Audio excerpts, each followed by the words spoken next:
আজকে নিয়ে এসেছি তোমাদের জন্য আর একটা নিউ রেসিপি। এটাকে বলে উড়দ ডাল, আর একটা নাম আছে ওটা আমি ভুলে গেছি। তো এটাকে আমি প্রথমে পেস্ট করে নিচ্ছি, তারপরে আমি কি বানাচ্ছি সেটা তোমাদের সাথে শেয়ার করছি, ঠিক আছে? এর ভিতরে আমি কয়েক পিস ছোট ছোট আদা দিয়ে দিলাম। আমার এটা পেস্ট করা হয়ে গেছে ডালটা। এর জন্য আমি নিয়েছি শুকনো জিরা, কাঁচা লঙ্কা কুচি করে কেটে নিয়েছি, কারি পাতা আর পেঁয়াজ কুচি করে নিয়েছি। প্রথমে এর মধ্যে দিয়ে দিচ্ছি পরিমাণ মতো লবণ, দিয়ে দিচ্ছি লঙ্কা কুচি, দিয়ে দিলাম জিরা, আর দিয়ে দিচ্ছি পেঁয়াজ বারিক করে কুচি। এটা দিয়ে ভালো করে ফেটিয়ে নেব। এতে দিয়ে দিলাম আমি কারি পাতা। এবার এটাকে ভালো করে আমি মিক্সড করে নিচ্ছি। ব্যাটারটা আমার ফেটানো হয়ে গেছে। এখানে বসিয়ে দিয়েছি আমি কড়াইয়ে আমি দিয়ে দিলাম সাদা তেল। তেল গরম হয়েছে আর আমি দিতে শুরু করে দিয়েছি এক এক করে। দেখো কত সুন্দর ভাজাটা হচ্ছে, দেখেছো?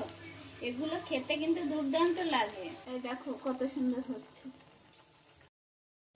বড়াটা আমার ভাজা কমপ্লিট হয়ে গেছে। দেখো কত সুন্দর হয়েছে, দারুণ মচমচা একদম। বাইরে কিনে খাবো তার থেকে ঘরে কিনে বানিয়ে খাও। দেখো কত সুন্দর হয়েছে। জন্য আমি চাটনি বানাবো, তার জন্য বাদামটাকে আমি ভেজে নিচ্ছি, আর হিন্দিতে বলে এটাকে মনে হয় মুংফলি। এই যে বাদামটার আমি চোকাটা ছাড়িয়ে নিলাম, আর 4টা কাঁচা লঙ্কা দিয়ে নিলাম। এটাকে আমি পেস্ট করে নিচ্ছি। দেখো আমার হয়ে গেছে পেস্ট করা। এবার এতে তরকা লাগাবো। তরকার জন্য আমি তেল দিয়ে দিচ্ছি জিরা, দিয়ে দিচ্ছি কারি পাতা, দিয়ে দিলাম একটা শুকনো লঙ্কা। আমার তরকাটা রেডি হয়ে গেল। চাটনিতে আমি একটু লবণ দিয়ে দিলাম,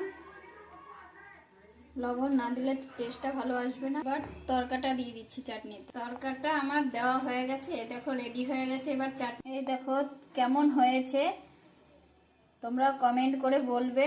আর এই রকম নতুন নতুন রেসিপি পেতে চাইলে সাবস্ক্রাইব করে দিবে, আমার সাথে থাকবে, পাশে থাকবে, বেল আইকনটা দাবিয়ে দিবে।